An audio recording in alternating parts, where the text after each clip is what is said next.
My name is Stephanie Coleman Brochu, and I wanted to welcome you to the semester. Bear with me a little bit. I am trying something new with this recording. I'm using Teams. Usually I use a software called Camtasia, and doing something a little different. It's a little scary. I'm not sure how it's going to work out, but I wanted to welcome you to the semester, the fall two semester, and I will be with you for the next 7 weeks. And I wanted to just welcome you. I look forward to meeting all of you in the next few weeks. It is a very jam-packed semester, and we will be covering two concepts in this class, communication and as well as informatics. And those two really tie nicely together. There isn't an area of healthcare that technology has not touched. And if you were a nurse back way in the day when I started, we didn't have a lot of technology. So I was a digital native.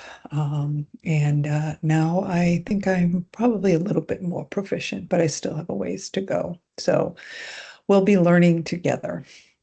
Um, what I wanted to kind of go over with you briefly are some of the course objectives, the course outcomes, as well as the broad learning outcomes. So um, what we'll be looking to achieve this semester are these 5 outcomes here. And at the end of the semester, you will be asked to write about how you were able to achieve one or more, excuse me, 3 or more of these objectives during the semester and how.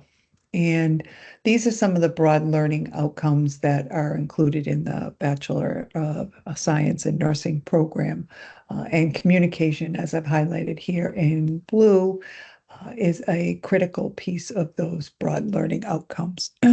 The first module you're going to start with, actually modules 1 through 4 will primarily focus on communication, therapeutic relationships, barriers to communication, as well as teams and quality and safety. The last 2 modules are dedicated to informatics, and we will look at not only the enabling technologies that are around out there, but as well as future innovations that are coming. And AI is actually used to be a future innovation, but it's here here now. And all of these things can have impacts to the healthcare environment, to clinicians, and those impacts can be both positive and negative. The learning outcomes, again, keep these in mind as you are submitting all your work. Um, you, you will be trying to achieve these throughout the semester. And each of your assignments are geared toward achieving one or more of these objectives. BSN Essentials, I'm not going to spend a lot of time on that. Please review that. You will, again, at the end of the semester in your reflection paper, be asked to talk about how you achieved some of these BSN Essentials. So one of the things I wanted to talk about is AI. So this semester, I am allowing the use of some supportive technologies that can help you during the course. One of those is Microsoft Teams, which I'm trying today. I use it a lot in my work. Now I'm using it in a very different aspect in education. So you will have the ability to communicate with each other, collaborate, maybe ask questions, get to know people. In the future, I'm going to be doing some group assignments, but not this semester. It's actually an online platform. It allows students to meet, chat, have real-time collaboration on assignments. It's not to be used as a platform to ask me questions. You can pose a general question, but if it's related to you or assignments, it needs to go through email. Again, you need to use some digital etiquette here. The platform is not to be used to intimidate or otherwise bully your peers.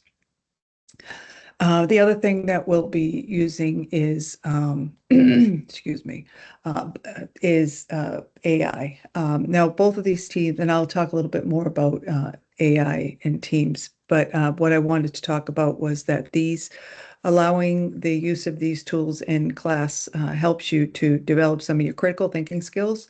It also will foster your digital literacy, and it will go to achieve two of those learning outcomes here that we're trying to achieve during the semester. So AI can be used. It has to be used with permission. Um, it is not to be used to write your assignments, to write your discussion posts. It's a supportive tool. I highly recommend you can use it initially for grammar and paragraph structure and organization, but double check with Grammarly. Excuse me, anytime that you do use AI, you need to clear it with me first, and we'll talk a little bit more about that. But you also have to cite it. And so we can talk a little bit about that later on in the semester. I'll do something for for that. And then how can I, if you can use AI in this class? You can use it to summarize papers that you pull up or articles. You can use it to cross-reference any information you get anytime you get information, make sure you cross-reference it with real scholarly papers.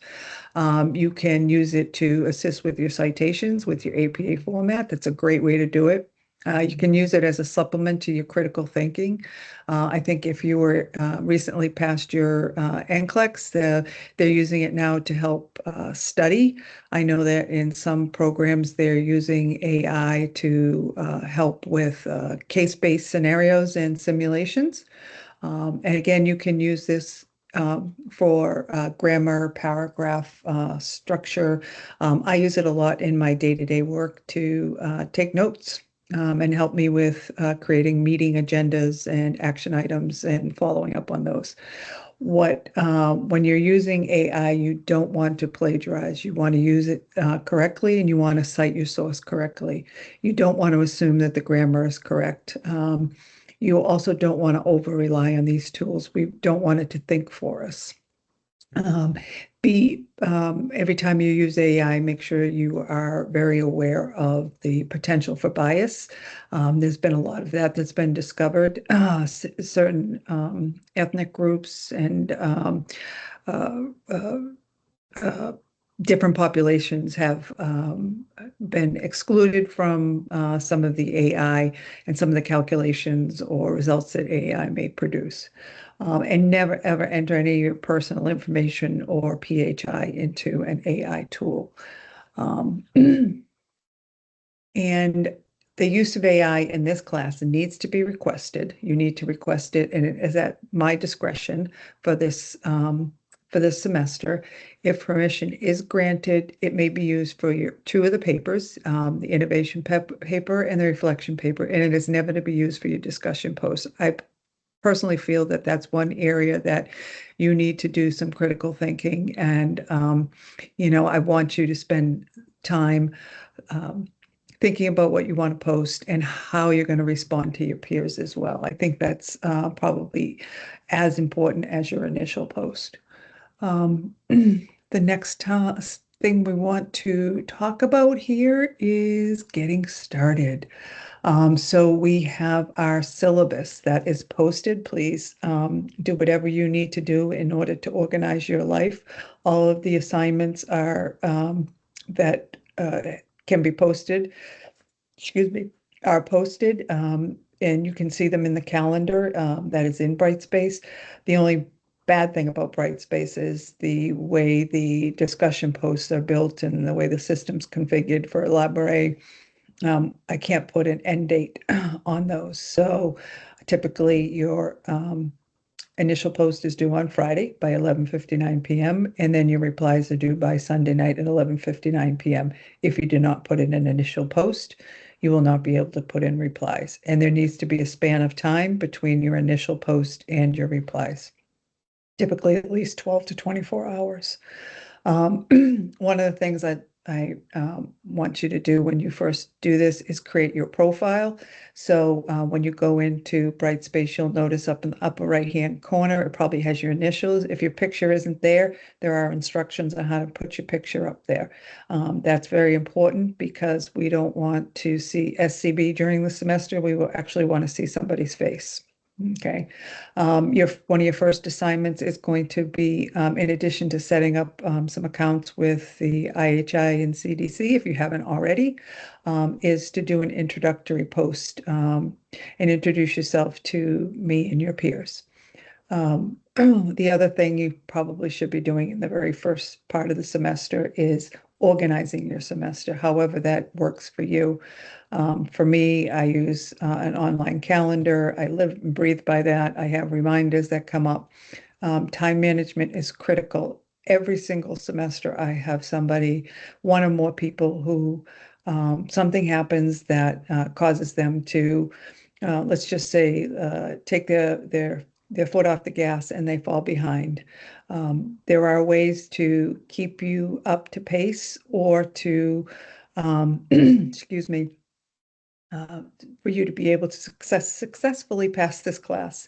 In some cases, we've had to have discussions about, whether or not somebody's going to be successful in the class given some of the circumstances in their life. So don't drown.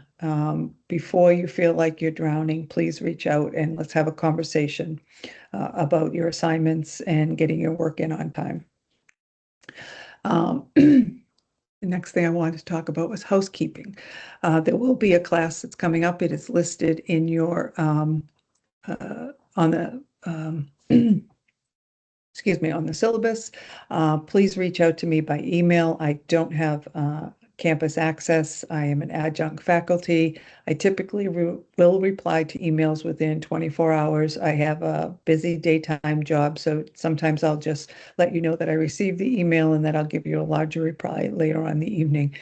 Sometimes I do travel for work, which does limit my availability. But if you have sent an email, then you've made that connection that is critical to reaching out and starting the chain of communication between you and I. If I haven't responded to you within 24 hours, please feel free to reach out again. And let's see. I can't say this enough. It is not a weakness to ask for help. Please ask for help if you feel like you aren't getting what you need. If you have things going on in your life that are preventing you from getting your assignments in on time, and we can work together to establish a plan for success. This is what I was talking about right here. You want to put your picture in your profile up here, and there are instructions and how to do that listed in Brightspace, but typically you just click up here and you'll be able to put your picture in here. Sometimes you have to crop your picture. It has to be there are certain size requirements. And then syllabus. Ooh. So there are 7 self-learning modules. There are 2 papers, and there is 1 video that you need to create with a brief summary and 5 discussion posts. Each of the discussion posts align with the module of the week. The 2 papers, there is 1 final paper, the reflection paper, and prior to that, there is a paper on innovation and technology. And there is a video on communication that you create and you write a brief summary about it. It is actually carrying out a scenario. You get to pick one of the 2 scenarios. If you do not feel comfortable or have other kinds of challenges to creating a video, then most people do it with their phone, which is fine. You can team up with another student and we can talk about how you can each take on the role and do it that way, or we can find a way for you guys to do the scenario and make it realistic. And then, okay, let's go. I look forward to meeting you all during the semester. I'll be uploading a Module 1 video shortly. If this works, I will do it again. So thank you.